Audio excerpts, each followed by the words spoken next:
रामकृष्ण हरी. सज्जन हो, आजचा हा आपला भाग आळस या विषयावर आहे. सुभाषितकार म्हणतात, आलस्येन गतं दीर्घं जीवितं न जीवितं क्षणमेकं सुवेत्नेन जीवते सजीवते. मनुष्याला भगवंताने जे आयुष्य दिलेलं आहे ते 100 वर्षाचं दिलेलं आहे. शतगणिले ते अर्धरात्र खाय, मध्ये बालत्व पीडा रोग क्षय, काय भजनासे उरले ते पाहेगा, राम राम स्मरा आधी. तेव्हा 100 वर्ष आपलं आयुष्य दिलेलं आहे. तर हे 100 वर्ष आयुष्य जास्तीत जास्त आपण सेवेमध्ये घातलं पाहिजे. मग ती शैक्षणिक सेवा असेल, आध्यात्मिक असेल, व्यावहारिक असेल, म्हणजे प्रत्येक गोष्टीमध्ये परोपकारार्थम इदम शरीरम असं म्हटलेलं आहे. हे शरीर परोपकारासाठी आहे. जन्मभर ते परोपकारासाठी झिजलं पाहिजे. आणि जे परोपकारासाठी झिजेल ना तेवढंच खरं आपण जगलेलो असतो असं सुभाषितकार म्हणतात. आलस्येन गतं दीर्घम जीवितम न जीवितम. सुभाषितकार म्हणतात, आळसाने खूप जरी वर्ष जागला, म्हणजे 120 वर्ष जागला हो का, पण काय करत होता? काय नाही, खायचा आणि झोपायचा, उठला की पुन्हा खायचा, पुन्हा झोपायचा, आळसामध्ये जांभळ्या द्यायचा आणि झोप घ्यायचा. असं जर असेल ना, खूप जरी दिवस जागला तरी ते खरं जगणं नाही. आलस्येन गतं दीर्घम जीवितं न जीवितं क्षणमेकं सुयत्नेन जीवती सजीवती. एक क्षणभरी चांगल्या प्रयत्नात जो जगला ना तोच खरा जगला. किती जगला याला महत्त्व नाही, तो कसा जगला हे फार महत्त्वाचं आहे. ज्ञानेश्वर माऊलीसारखे 16व्या वर्षामध्ये ज्ञानेश्वरी लिहितात. शंकराचार्य 8व्या वर्षामध्ये भाष्य करतात ग्रंथावर.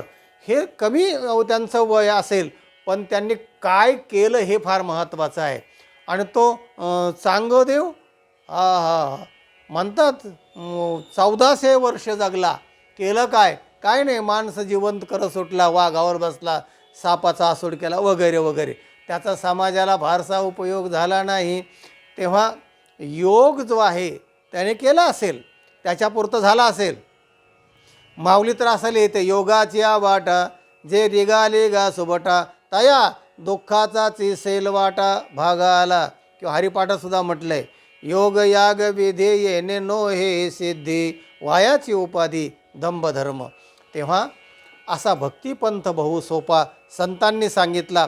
आणि म्हणून क्षणमेकम सुयत्नेन, चांगल्या कामामध्ये क्षणभर जरी तुम्ही जागला तर तेच खरं जगणं.